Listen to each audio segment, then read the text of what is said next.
रॅपिडो चालक असलेल्या ईशान घोडेस्वार या तरुणाला एका ऑटो चालकाने मारहाण केल्याची घटना समोर आली होती। या मारहाणीची तक्रार देण्यासाठी तो नंदनवन पोलीस ठाण्यात गेला असता पोलिसांनी तक्रार नोंदवण्यास टाळाटाळ केल्याचा आरोप करत ईशानने एक व्हिडिओ सोशल मीडियावर व्हायरल केला होता।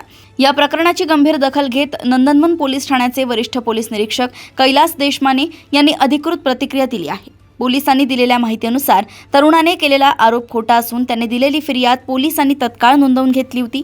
गुन्हा दाखल करण्याची कायदेशीर प्रक्रिया सुरू असताना आणि फिर्यादीवर सही करण्यास सांगितले असता तो तरुण पोलिसांना न सांगताच पोलीस ठाण्यातून निघून गेला।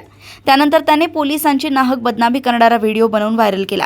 या कृत्यामुळे पोलीस त्याचा शोध घेत होते। अखेर नंदनवन पोलिसांनी या रॅपिडो चालक तरुणाला ताब्यात घेतले असून त्याच्यावर प्रतिबंधात्मक कारवाई करण्यात आली आहे। या प्रकरणाचा पुढील तपास पोलीस करतायत। ईशांत ज्ञानीनंद घोडेस्वार हा काल पोलीस स्टेशन आला होता। त्याची जी तक्रारीचं आम्ही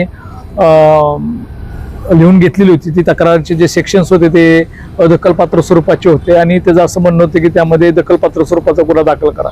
वास्तविक पाहता त्यामध्ये अदखलपात्र स्वरूपाचा मॅटर असल्यामुळे अदखलपात्र स्वरूपाचा गुन्हा दाखल करण्याची प्रोसिजर चालू होती। पोलीस त्याची फिर्याद घेत होते आणि त्यामध्ये त्याला सही करायला सांगितलं असतं, तो निघून गेला आणि त्याने जो व्हिडिओ व्हायरल केलेला आहे त्या अनुषंगाने त्याला आज काल पोलीस त्याच्या पाठीमागे होते आणि पोलिसांना त्याला आज ताब्यात घेऊन त्याच्यावर BNS 126 अंतर्गत कारवाई करण्यात आलेली आहे। त्याच्यावर प्रतिबंधात्मक कारवाई करण्यात आलेली आहे। त्याबद्दल चौकशी आणि तपास चालू आहे। त्या तपासाअंतर्गत जे होईल त्यानुसार पुढील कारवाई करत आहोत। नागरिकांना की पोलीस स्टेशन नंदनवन तसेच पोलीस आयुक्तालय नागपूर शहरमध्ये तक्रार कुठल्याही नागरिकांची तक्रारी नाकारता येत नाही, नाकारली जात नाही। जे काय आवश्यक असेल ते प्रमाणे कायद्याप्रमाणे तक्रार नोंदवली जात आहे।